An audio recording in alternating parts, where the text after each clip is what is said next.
What is free speech and what does it cover? What are its differences from hate speech?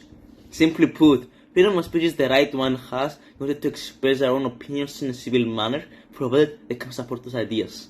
Freedom of speech does not dictate anyone to respect or further support those ideas. It is just the means of a person in order to express their opinions on certain topics. Thus, opinions that are not correctly backed up by evidence should not be supported, as they do not portray anything that stands behind strong arguments. Of course, people should be respectful of any other ideas they have heard about, even those ideas have been correctly supported. And, regarding their own ideas, they must respect the universal limits set up, as by bypassing those that speech would be regarded as hate speech. Hence, freedom of speech should cover anything that does not fall under the umbrella of hate speech, and, for example, it does not incite violence, since that is considered hate speech. What is hate speech? No matter how feared and infamous it is, there is still no official definition of hate speech. This can be attributed to the massive difference in perception of what is considered hate speech. A good example of this is comedy. It thrives on using the grey area of hate speech to produce satire. A good example of this is actor Sacha Baron Cohen.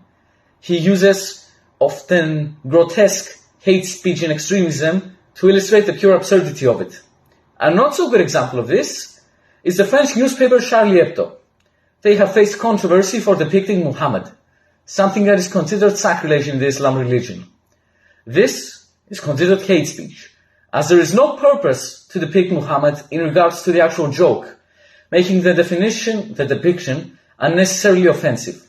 This example can act as a good guideline as to what is and isn't hate speech, as it outright insults an entire religion for no particular reason. Limitations set to the freedom of speech are limitations set to the freedom of thought. Therefore, factors like political correctness, blind followers of religion, and governmental interests, which have set the limit to freedom of speech, can prevent the human mind from thinking deeply, analytically, and critically. If we learn to appreciate the beauty of freedom of speech and that everyone has a right to it, we'll learn to respect our fellow humans and therefore have no interest in insulting them through hate speech. The power of freedom of speech is tremendous, as it allows us to express our uniqueness. It is neither concerned with proving or maintaining power.